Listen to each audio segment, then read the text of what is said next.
Tactically, non-persistent agents are very useful against targets that are to be taken over and controlled very quickly. Apart from the agent used, the delivery mode is very important.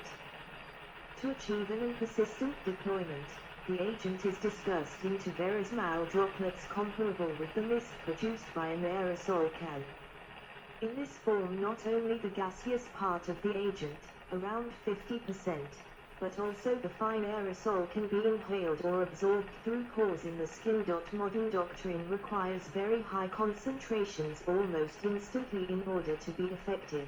One breath should contain a lethal dose of agent. To achieve this, the primary weapons used would be rocket artillery or bombs and large ballistic missiles with cluster warheads. The contamination in the target area is only low or not existent, and after 4 hours sarin or similar agents are not detectable anymore. By contrast, persistent agents tend to remain in the environment for as long as several weeks, complicating decontamination. Defense against persistent agents requires shielding for extended periods of time. Non-volatile liquid agents, such as blister agents and the oil VX nerve agent, do not easily evaporate into a gas, and therefore present primarily a contact hazard. The droplet size used for persistent delivery goes up to 1 mm, increasing the falling speed, and therefore about 80% of the deployed agent reaches the ground, resulting in heavy contamination. Deployment of persistent agents is intended to constrain enemy operations by denying access to contaminated areas. Possible targets include enemy flank positions, averting possible counterattacks, artillery regiments, command posts or supply lines. Because it is not necessary to deliver large quantities of the agent in a short period of time, a wide variety of weapons systems can burst. A special form of persistent agents are thickened agents. These comprise a common agent mixed with thickeners to provide gelatinous sticky agents. Primary targets for this kind of use include airfields, due to the increased persistency and difficulty of decontaminating affected areas. Classes. Chemical weapons are agents that come in 4 categories: choking, blister, blood and nerve. 34. The agents are organized into several categories according to the manner in which they affect the human body. The names and number of categories vary slightly from source to source, but in general, types of chemical warfare agents are as follows: classes of chemical weapon agents, class of agent, agent names, mode of action, signs and symptoms, rate of action, persistence. Cyclosarin, GF. Sarin, GB. Saman, GD. Taban, GA. VX. VR. Some insecticides. Novichok agents. Inactivates enzyme acetylcholinesterase, preventing the breakdown of the neurotransmitter acetylcholine in the victim's synapses and causing both muscarinic and nicotinic effects. Meiosis. Pinpoint pupils. Blurred /dim vision. Headache. Nausea, vomiting, diarrhea. Cochlear secretions / sweating. Muscle twitching / fasciculations. Dyspnea. Seizures. Loss of consciousness. Vapors seconds to minutes. Skin, 2 to 18 hours. VX is persistent and a contact hazard. Other agents are a non-persistent and present mostly inhalation hazards. Asphyxiant / blood, most arsins. Cyanogen chloride. Hydrogen cyanide. Arsine, cause intravascular hemolysis that may lead to renal failure. Cyanogen chloride / hydrogen cyanide. Cyanide directly prevents cells from using oxygen. The cells use anaerobic respiration, creating excess lactic acid and metabolic acidosis. Possible cherry red skin. Possible cyanosis. Confusion. Nausea. Patients may gasp for air. Seizures prior to death. Metabolic acidosis. Immediate insetment persistent and inhalation hazard. Per second / blister sulfur mustard, HDH. Nitrogen mustard, HN1, HN2, HN3. Leuizet, L. Phosgene oxide, CX. Agents are acid-forming compounds that damages skin and respiratory system, resulting burns and respiratory problems. Severe skin, eye and mucosal pain and irritation. Skin erythema with large fluid blisters that heal slowly and may become infected. Tearing, conjunctivitis, corneal damage. Mild respiratory distress to marked airway damage. Mustard's vapors, 4 to 6 hours. Eyes and lungs affected more rapidly, skin, 2 to 48 hours. Leuizet immediate.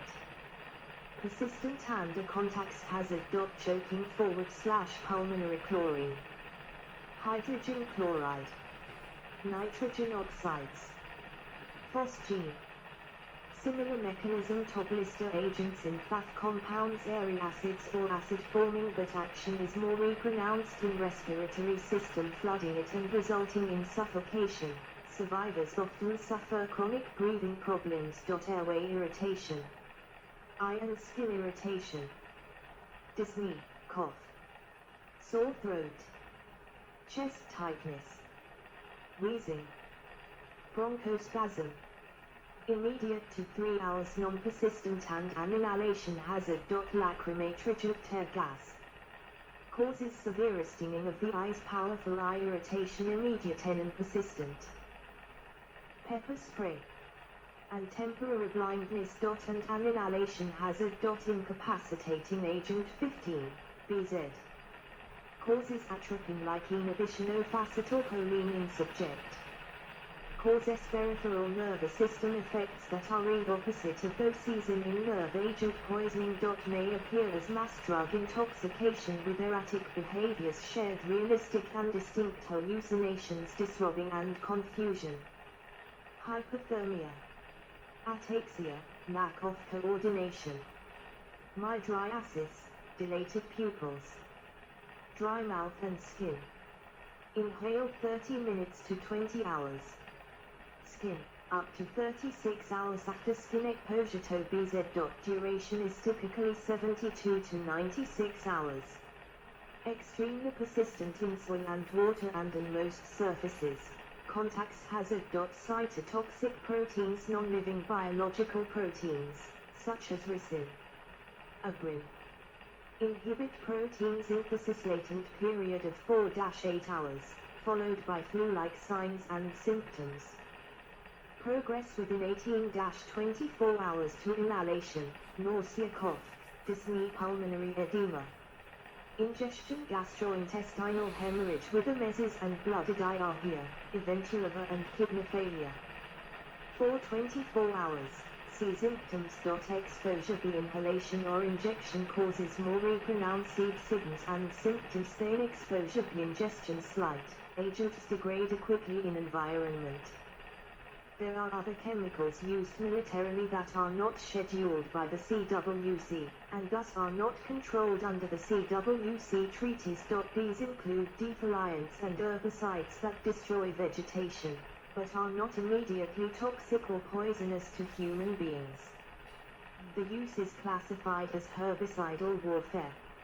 Some batches of Agent Orange, for instance, used by the British during the Malayan Emergency and the United States during the Vietnam War, contained dioxins as manufacturing impurities. Dioxins, rather than Agent Orange itself, have long-term cancer effects and for causing genetic damage leading to serious birth defects. Incendiary or explosive chemicals, such as napalm, extensively used by the United States during the Korean War and the Vietnam War, or dynamite, because their destructive effects are primarily due to fire or explosive force, and not direct chemical action. Their use is classified as conventional warfare. Viruses, bacteria, or other organisms.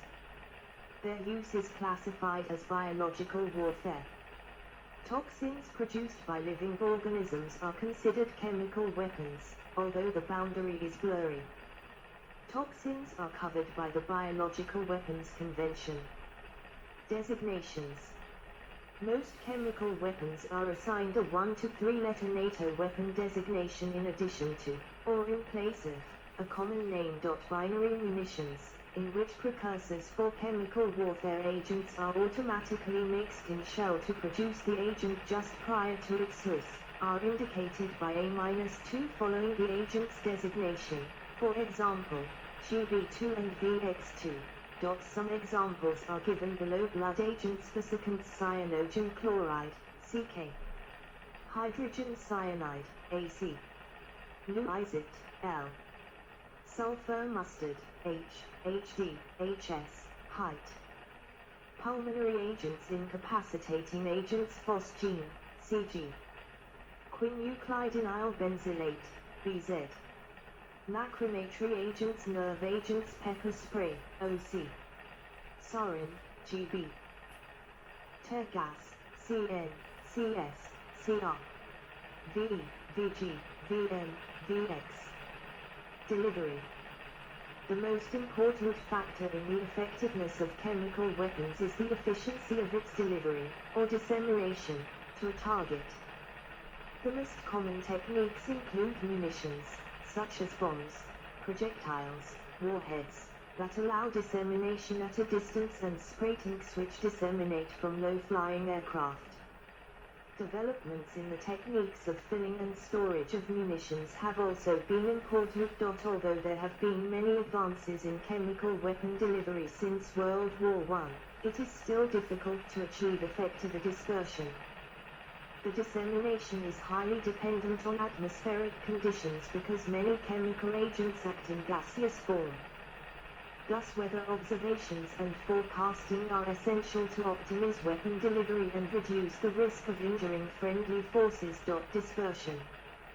Dispersion of chlorine in World War I. Dispersion is placing the chemical agent upon or adjacent to a target immediately before dissemination, so that the material is most efficiently used. Dispersion is the simplest technique of delivering an agent to its target. The most common techniques are munitions, bombs, projectiles, spray tanks and warheads. World War I saw the earliest implementation of this technique. The actual first chemical ammunition was the French 26mm Cartouche suffocant rifle grenade fired from a flare carbine. It contained 35 g of the tear producer ethyl bromostate, and was used in autumn 1914 with little effect on the Germans. The German military contrarily tried to increase the effect of 10.5 cm shrapnel shells by adding an irritant diazidine chlorosulfonate. Its use against the British at Neuve Chapel in October 1914 went unnoticed by them. Hans Tappen, a chemist in the heavy artillery department of the War Ministry, suggested to his brother, the chief of the operations branch at German General Headquarters, the use of the tear gases benzyl bromide or XYLYL bromide. Shells were tested successfully at the 1 artillery range near Cologne on the 9th of January 1915, and an order was placed for 15 Howitzer shells, designated T shells after Tappen. A shortage of shells limited the first use against the Russians at the Battle of Volino on the 31st of January 1915. The liquid failed to vaporize in the cold weather, and again the experiment went unnoticed by the Allies. The first effective use were when the German forces at the Second Battle of Ypres simply opened cylinders of chlorine and allowed fuel to carry the gas across enemy lines. While simple, this technique had numerous disadvantages. Moving large numbers of heavy gas cylinders to the front line positions from where the gas would be released was a lengthy and difficult logistical task. Aerial photograph of a German gas attack on Russian forces. C. 1916 stockpiles of cylinders had to be stored at the front line, posing a great risk if hit by artillery shells. Gas delivery depended greatly on wind speed and direction. If the wind was fickle, as at the Battle of Loos, the gas could blow back, causing friendly casualties. Gas clouds gave plenty of warning, allowing the enemy time to protect themselves. Though many soldiers found the sight of a creeping gas cloud unnerving. This made the gas doubly effective, as, in addition to damaging the enemy physically, it also had a psychological effect on the intended victims. Another disadvantage was that gas clouds had limited penetration, capable only of affecting frontline trenches before dissipating. Although it produced limited results in World War I, this